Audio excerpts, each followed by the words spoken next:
Hello friends, आप देख रहे हैं आपका चैनल शेयर बाजार विद आयुष और बात करेंगे दोस्तों इस वीडियो में भारतीय हेक्साकॉम आईपीओ की लिस्टिंग डे स्ट्रैटेजी के बारे में। तो दोस्तों कल यानी 12 अप्रैल को लिस्ट होता हुआ देखने को मिलेगा कौन सा शेयर, भारतीय हेक्साकॉम। कल हमको लिस्टिंग देखने को मिलेगी और लिस्टिंग किस तरह की होगी यही हम समझने वाले हैं इस वीडियो के अंदर। देखिए, हम हर एक एस्पेक्ट को समझेंगे क्योंकि ये हमारे लिए भी समझना जरूरी है कि भारतीय हेक्साकॉम में देखिए लिस्टिंग में कौन कौन से वो इंपॉर्टेंट पॉइंट्स है जो डेफिनेटली लिस्टिंग को या तो बना सकते हैं या तो बिगाड़ सकते हैं। तो वीडियो को पूरा जरूर देखिएगा। सबसे पहली बात तो जिनको भी अलॉटमेंट मिला एक बात का ध्यान रखिएगा, आपको 570 रुपीज़ का पर शेयर मिले हैं। कितने शेयर्स मिले हैं? 26 शेयर्स मिले अकॉर्डिंग टू आपने कौन सा लॉट लगाया था। आपने जो भी लॉट लगाया उसके हिसाब से आपको शेयर्स मिल चुके होंगे। कुल मिलाकर दोस्तों ये जो इशू था वो 4,275 करोड़ का आईपीओ था, लेकिन ये पूरा का पूरा ऑफर फॉर सेल था। देखिए, कोई भी आईपीओ हो उसके लिए सबसे बड़ा नेगेटिव क्या हो सकता है, वो यही है कि कोई इशू जो है वो पूरा का पूरा ऑफर फॉर सेल है। इसके अंदर भी यही नेगेटिव पॉइंट था कि ये पूरा का पूरा ऑफर फॉर सेल था। जब दोस्तों पूरा का पूरा ओएफएस रहता है तो इसमें एक बात क्या रहती है, एक बात ये आ जाती है कि वो जो इशू है उसके अंदर हो सकता है कि प्रीमियम थोड़ा सा ज़्यादा देखने को मिले। मतलब जो इशू का प्राइस बैंड है वो थोड़ा सा ज़्यादा प्रीमियम पर लाया गया हो। क्यों? बिकॉज ऑफर फॉर सेल का मतलब यही है कि कंपनी में जो भी एग्जिस्टिंग इन्वेस्टर है वो अपना हिस्सा बेचना चाहता है। अब मैं हूँ या फिर आप हो, राइट, मैं ये चाहता हूँ कि अगर मेरे पास कोई शेयर तो मैं उसको अच्छे दाम पर बेचूँ। आप भी अगर होंगे तो ये सोचेंगे। तो जो यहाँ पर इन्वेस्टर थे जो अपना ओएफएस लेकर आए वो भी ये सोचेंगे कि उनको अच्छा दाम मिले। तो ये एक पॉइंट हमेशा बन जाता है। अगर फ्रेश इशू आता है तो फ्रेश इशू का मतलब क्या है कि कंपनी को पैसे की जरूरत है, तो कंपनी सही वैल्यूएशन पे बहुत बड़ा इशू को लेकर आती है। तो वो एक पॉइंट होता है। अब इसके केस में हम कह सकते हैं वैल्यूएशन जो है वो जरूर देखिए बहुत हाई तो नहीं थी, बट ऐसा भी नहीं था कि बहुत ज़्यादा सही जगह पे वैल्यूएशन लेके आए। ये बात सबसे इंपॉर्टेंट है, ठीक है। दूसरा फैक्टर क्या है कोई भी इशू के अंदर, वो है सब्सक्रिप्शन। और वो भी किसका सब्सक्रिप्शन? क्यूआईबी का सब्सक्रिप्शन। देखिए, क्यूआईबी का सब्सक्रिप्शन सबसे इंपॉर्टेंट होता है बिकॉज कितना पैसा क्यूआईबी ने डाला है ये समझना जरूरी है। वो ही देखिए इशू को तय करता है कि किस तरफ वो इशू जा सकता है। और इसके अंदर हुआ क्या, इतिहास रचता हुआ नजर आया। मतलब बहुत कम ही ऐसे आईपीओ होते हैं जिसके अंदर इतना क्यूआईबी का पैसा आता है जो भारतीय हेक्साकॉम बन गया। ऑलमोस्ट आई थिंक सेकंड सबसे ज़्यादा सब्सक्राइब होने वाला ये इशू बना है क्यूआईबी के द्वारा। जरूर इन नंबर ऑफ टाइम्स नहीं, but in numbers of money. कुल मिलाकर दोस्तों क्यूआईबी ने 62,296 करोड़ रुपए, ऑलमोस्ट 62,300 करोड़, 62,300 करोड़ रुपए जो है वो क्यूआईबी ने डाले। इसका मतलब ये जरूर था कि दोस्तों क्यूआईबी को तो इस इशू के अंदर कुछ ना कुछ दिखा, अदरवाइज क्यूआईबी पैसा नहीं डालते। इसका मतलब ये है कि डेफिनेटली क्यूआईबी को लगा कि इस इशू में कुछ ना कुछ हो सकता है, बढ़िया कर सकता है। 48 गुना सब्सक्रिप्शन का मतलब क्या है कि देखिए सब क्यूआईबी को तो नहीं मिला है। इसका मतलब क्या है कि जो तीसरी चीज निकल कर आती है कि इसके अंदर फॉलो अप बाइंग आने के चांसेस काफी ज्यादा है। फॉलो बाइंग आने के क्यों? क्योंकि दोस्तों सारे क्यूआईबी को थोड़ी पैसा मिला है। जिसने 48 जो पूरा 62,000 करोड़ जो आया है, ऐसे थोड़ी कि 62,000 करोड़ अगर पूरा आया तो सबको अलॉटमेंट मिला है, नहीं। कुछ क्यूआईबी को अलॉटमेंट मिला है। तो इसका मतलब ये है कि जिसने पैसा डाला है वो हो सकता है कि देखिए बाइंग करने के लिए आए। और क्यूआईबी मेजरली होते कौन है? बड़े इंस्टीट्यूशंस होते हैं, वो पैसा डालते हैं। बड़े म्यूचुअल फंड्स होते हैं जो पैसा डालते हैं। और क्यूआईबी की जब सारी देखिए अलॉटमेंट की डेटा भी निकल कर आया था तो उसके अंदर बड़े नाम थे। तो ये भी अपने आप में एक अच्छी बात है। तो अच्छी बात क्या है कि क्यूआईबी यहाँ पर फॉलो बाइंग कर सकती है। बाकी कैटेगरीज में तो इतना कोई खास पैसा निकल कर नहीं आया। एच9 में कुल मिलाकर 10.5 गुना सब्सक्रिप्शन, रिटेल में 2.83 टाइम सब्सक्रिप्शन। मतलब यहाँ पर तो ये था कि रिटेल में अगर आपने 2 लॉट में लगा दिए अपने डिफरेंट अकाउंट से, पैन कार्ड से, तो आपका एप्लीकेशन एक मिलना ऑलमोस्ट दोस्तों लगभग तय था, जो एग्जैक्टली हुआ भी होगा। तो ये बात जरूर सेकंड निकल कर आती है कि यहाँ पर सब्सक्रिप्शन काफी बढ़िया था किनके द्वारा? क्यूआईबी के द्वारा, और इसीलिए बाइंग आ सकती है। अब तीसरी चीज जैसे मैंने आपको अभी कहा था वो है देखिए वैल्यूएशन को लेकर। अब इसके पीयर्स कौन है? खुद देखिए, एक तो भारती एयरटेल है, राइट, बेसिकली पेरेंट है इसका। दूसरा है वोडाफोन आइडिया, तीसरा है रिलायंस जियो। अब देखा जाए तो इनका कोई एग्जैक्ट वैल्यूएशन निकाल नहीं सकता है। वैसे तो देखिए कहा जाता है, मतलब 75 का पी पे माना जाता है। बट द थिंग इज कि देखिए यहाँ पर जगह क्यों है? क्योंकि मेरे हिसाब से देखिए सबसे पहली बात तो क्या है, एक बहुत ही कम कंपटीशन वाला एरिया है, कोई आसानी से इस इंडस्ट्री में आ नहीं सकता है। दूसरी बात, इनके साथ एक एडेड एडवांटेज क्या है कि देखिए भारतीय पेरेंटेज इनके साथ, मतलब भारतीय एयरटेल पेरेंटेज ग्रुप है जो अपने आप में काफ़ी स्ट्रांग है। अब देखिए देखा जाए ऐसे तो मार्केट में अभी 2 ही लीडर्स बचे हैं टेलीकॉम के अंदर। कौन कौन? पहला है दोस्तों रिलायंस जियो और दूसरा है एयरटेल। क्योंकि दोस्तों ये भारतीय एयरटेल के साथ है तो नो डाउट आप कह सकते हैं वन ऑफ द लीडर्स है ये, राइट। देखा जाए तो जरूर देखिए वोडाफोन आइडिया तीसरा है, बट ओवरऑल अभी हम कह सकते हैं वर्चुअली डुओपोली ही है। और रिलायंस जियो और एयरटेल के बीच में ही हमको सब कुछ होता हुआ नजर आता है। तो इसीलिए एक अच्छी बात इनके साथ ये आ जाती है कि दोस्तों ये इन भारतीय हेक्साकॉम के साथ है। दूसरा जैसे मैंने कहा कि देखिए पोस्ट आईपीओ इसका 75 का पीई और प्री आईपीओ 56 का है।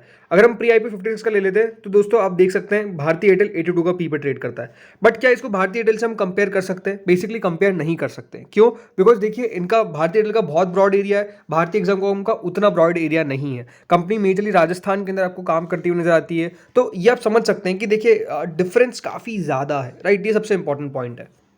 दूसरी बात ब्रोकरेजेस का क्या व्यू था, तो अगर आप देखेंगे यहाँ पर ऑलमोस्ट अधिकतर ब्रोकरेजेस का दोस्तों यहाँ पर व्यू था अप्लाई करने का, जैसे एचकॉन ग्लोबल का अप्लाई करने का, एयूएम का अप्लाई, कैनरा बैंक सिक्योरिटीज़ का अप्लाई, कैपिटल मार्केट न्यूट्रल था, choice equity apply, Dilip Davda apply, then Marwari shares apply, SMIFS apply, then Sushil finance neutral and way to wealth apply.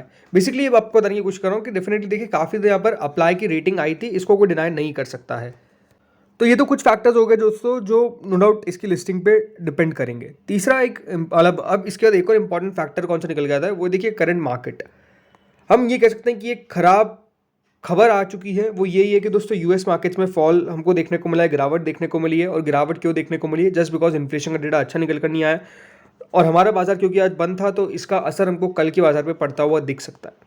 तो ये हो सकता है कि दोस्तों कल आपको बाजार यानी निफ्टी जो है वो डेफिनेटली साथ देता हुआ नजर नहीं आए। निफ्टी और सेंसेक्स यानी मार्केट जो है वो डेफिनेटली कल हो सकता है कि इस आईपीओ का साथ देते हुए नजर ना आए। अगर दोस्तों बाजार जब मजबूत रहता है तो वो अलग ही एक बात होती है, बट हो सकता है कि कल बाजार उतना मजबूत ना रहे बल्कि बाजार में गिरावट देखने को मिले जब इसकी लिस्टिंग हो रही हो। वो डिपेंड करता है कि देखिए बाजार कल कितना गिरता है। अगर बाजार में बहुत बड़ा कट आएगा तो नो डाउट अफेक्ट पड़ेगा, बट अगर बाजार में छोटा मोटा कट आएगा तो बहुत बड़ा असर नहीं पड़ेगा, ये भी आपको पता हो जाना चाहिए, राइट? एक और इंटरेस्टिंग चीज़ बताता हूँ। हुआ क्या दोस्तों, आज जेएम फाइनेंशियल की एक रिपोर्ट निकल कर आती है भारतीय हेक्साकॉम पर। लिस्टिंग से ठीक एक दिन पहले दोस्तों जो रिपोर्ट आई उसमें टारगेट करीबन दिया गया 790 रुपीज़ का। मतलब ऑलमोस्ट दोस्तों जो इसका प्राइस बैंड है उससे 39% ऊपर का जो टारगेट है वो बेसिकली दिया गया। और दोस्तों ये काफ़ी कम बार होता है कि कब कोई ब्रोकरेज जो है वो लिस्टिंग से पहले, जब वो शेयर लिस्ट नहीं है उससे पहले अपनी रेटिंग जो है वो बेसिकली दे देती है और अपना टारगेट इनिशिएट कर देती है। ऐसा पहले हुआ था एक बार मैनकाइंड के केस में, जब मैनकाइंड फार्मा की लिस्टिंग हुई थी। बट नो डाउट यहाँ पर भारतीय एक्सोकॉम पर जेएम फाइनेंशियल काफ़ी बुलिश दिखता है और 790 रुपये तक का टारगेट जो है वो एक्सपेक्ट कर रहे हैं कि यहाँ पर आ सकता है। अब इतनी सारी चीज़ें पता कर ली हमने, अब बात करते हैं ग्रे मार्केट कितनी। तो दोस्तों ग्रे मार्केट करीबन 107 रुपये चल रही है। एक और इंटरेस्टिंग चीज़ क्या है, ये ग्रे मार्केट सबसे हाई पर अब चल रही है। अभी तक 107 रुपये नहीं गई थी, अब करेंट 107 रुपीज़ चल रही है। इंडिकेट कर रही है कि ऑलमोस्ट 18.77% का लिस्टिंग गेन यहाँ पर हो सकता है। मतलब अगर आप बहुत सारे फैक्टर्स देखेंगे ना तो इसके पक्ष में आपको आते हुए दिखते हैं, इसके विपक्ष में नहीं, पक्ष में ही आते हुए देखने को मिलते हैं। और ये क्या दिखाता है कि, ये दिखाता है कि देखिए कल हमको हो सकता है कि भारतीय एक्सोकॉम की लिस्टिंग थोड़ी सी चौंकाती हुई नजर आए। मतलब लिस्टिंग हो सकता है कि काफ़ी अच्छी हमको देखने को मिले, या फिर जिस तरीके से ग्रे मार्केट चल रही है सारी हमारी जो आशा है उस पर निराशा हो जाए, मतलब पानी फेर दे। अब मेरे हिसाब से कहाँ लिस्टिंग हो सकती है, चलिए आपको मैं फाइनली बता देता हूँ। अब देखिए अगर करंट ग्रे मार्केट के हिसाब चलते हैं तो ग्रे मार्केट तो कह रही है कि देखिए 107 रुपये अभी ग्रे मार्केट है, 26 शेयर आपके पास, कुल मिलाकर आपको 2782 रुपीज़ का प्रॉफिट होना चाहिए पर लॉट। इस प्रकार की एक्सपेक्टेशंस है ग्रे मार्केट की। अब मेरी एक्सपेक्टेशंस क्या है, सो देखिए 570 रुपये का शेयर है, 570 रुपये का शेयर है, कुल मिलाकर मेरे पास 26 शेयर्स है। ग्रे मार्केट बताती है कि 677 पर लिस्टिंग हो सकती है। बट मेरा व्यू क्या है, मेरा व्यू सिंपली दोस्तों ये है कि इसकी लिस्टिंग होनी चाहिए करीबन 640 से 700 रुपये के बीच में। अब मैं 640 से 700 के बीच में क्यों बोल रहा हूँ, देखिए 640 के पीछे का कारण सबसे बड़ा ये है कि दोस्तों बाजार में हो सकता है कि कल हमको गिरावट देखने को मिले। तो जब अगर बाजार में गिरावट होगी तो इसकी ग्रे मार्केट भले ऊपर अभी चल रही है बट वो बाद में हो सकता है नीचे आ जाए और मार्केट सेंटीमेंट थोड़ा सा खराब हो जाए, जिसके कारण ये 640 पे लिस्ट हो सकता है। बट अगर मान लीजिए मार्केट का सेंटीमेंट उतना खराब नहीं होता है, खराब तो होगा ही होगा, ये बात ध्यान रखिए, बाजार में तेजी की एक्सपेक्टेशन नहीं करके चलनी चाहिए, क्योंकि इस तरह की चीज़ें जब इन्फ्लेशन का डेटा निकल कर आता है तो मार्केट उसको देखता है। तो मेरे हिसाब से अगर मार्केट थोड़ा कम खराब रहता है तो 700 रुपये तक ये जा सकता है। इसके ऊपर लिस्टिंग होने की एक्सपेक्टेशन मुझे नहीं लगती है। अब वैसे अगर देखा जाए हाल फिलहाल में जो भी लिस्टिंग हुई है मेन बोर्ड आईपीओ की, वो ज़्यादातर चौंकाने वाली ही है। तो हो सकता है कि जो 640 से 700 रुपये की मैं बात कर रहा हूँ उसके बीच में कल लिस्टिंग ना हो सकता है कि 640 से काफ़ी ऊपर हो जाए, हो सकता है कि दोस्तों 640 के भी नीचे हो सकता है कि 700 के भी ऊपर हो जाए, हो सकता है कि दोस्तों यहाँ पर हमको 570 जो उसका प्राइस बैंड है उसके आसपास भी लिस्टिंग देखने को मिल जाए। लेकिन जैसा मेरा व्यू है और जिस तरीके से दोस्तों ग्रे मार्केट ने एक्शन दिखाया है, मेरे हिसाब से 640 से 700 रुपये के बीच में लिस्टिंग होगी, क्योंकि इसकी ग्रे मार्केट एक बार भी वीक नहीं हुई। ये सबसे इंपॉर्टेंट बात है कि दोस्तों जो ग्रे मार्केट है वो वीक नहीं हुई, बल्कि वीक हो जाती है तो हमको एक एक्सपेक्टेशन लग जाता है कि हाँ भैया कुछ तो है, बट इसकी ग्रे मार्केट वीक नहीं हुई है। दूसरी बात, जिस तरीके से QIB का पैसा आया है, ये एक सबसे बड़ा पॉइंट है कि इसकी लिस्टिंग अच्छी होनी चाहिए। बिकॉज अगर 62,000 करोड़ के बावजूद भी दोस्तों QIB जब इतना पैसा लगा रहे हैं, उसके बावजूद भी अगर लिस्टिंग अच्छी नहीं होती है, तो इसका मतलब क्या है कि कहीं ना कहीं तो प्रॉब्लम दिख रही है। या तो देखिए बहुत ही बड़ा फ्रॉड चल रहा है IPO मार्केट के अंदर, या तो देखिए हमको जो व्यू है वो उससे क्लियर हो जाता है कि QIB का पैसा आ रहा है, मतलब IPO अच्छा करेगा। इसे फॉलो बाइंग भी एक्सपेक्टेशन है, एक्सपेक्टेड है कि आ सकती है। जिनके पास नहीं आया है वो क्या करे, सिंपल सी बात है, देखिए वेट एंड वॉच करें। अब Q4 का सीजन स्टार्ट हो चुका है, तो कंपनी भी अपने नंबर्स जल्द पेश करेगी। उसमें देखना आप कि इसका एवरेज रेवेन्यू पर यूजर, वैसे तो देखिए इनका जो RPO है, मतलब जिसको एवरेज रेवेन्यू पर यूजर बोलते हैं, जो हर टेलीकॉम कंपनी का आपको पता होना चाहिए अगर आप उसमें निवेश कर रहे हैं, तो वो लगातार बढ़ रहा है। ये एक अच्छी बात है। अगर इस बार भी बढ़ता हुआ दिखता है तो नो डाउट कंपनी बढ़िया है, लॉन्ग टर्म में रखने लायक है। और जैसा मैंने कहा, इसके साथ एक पॉजिटिव पॉइंट क्या जुड़ जाता है कि इस पे JM फाइनेंशियल का भी एक रिपोर्ट निकल के आ जाता है, जो भी अपने आप में एक ऐड ऑन कर देता है, राइट। तो ये बहुत सारी चीज़ें हैं जो मेरे हिसाब से इस कंपनी के अंदर दिखती है, और इसके कारण ही इसकी लिस्टिंग अच्छी हो सकती है, इस प्रकार की एक्सपेक्टेशन है। बाकी देखते हैं होता क्या है। इस वीडियो में दोस्तों इतना ही था। आप लोग बताइएगा आपका व्यू क्या है, आपको क्या लगता है कि कहाँ पर ये लिस्ट हो सकता है। Thank you friends for watching this video.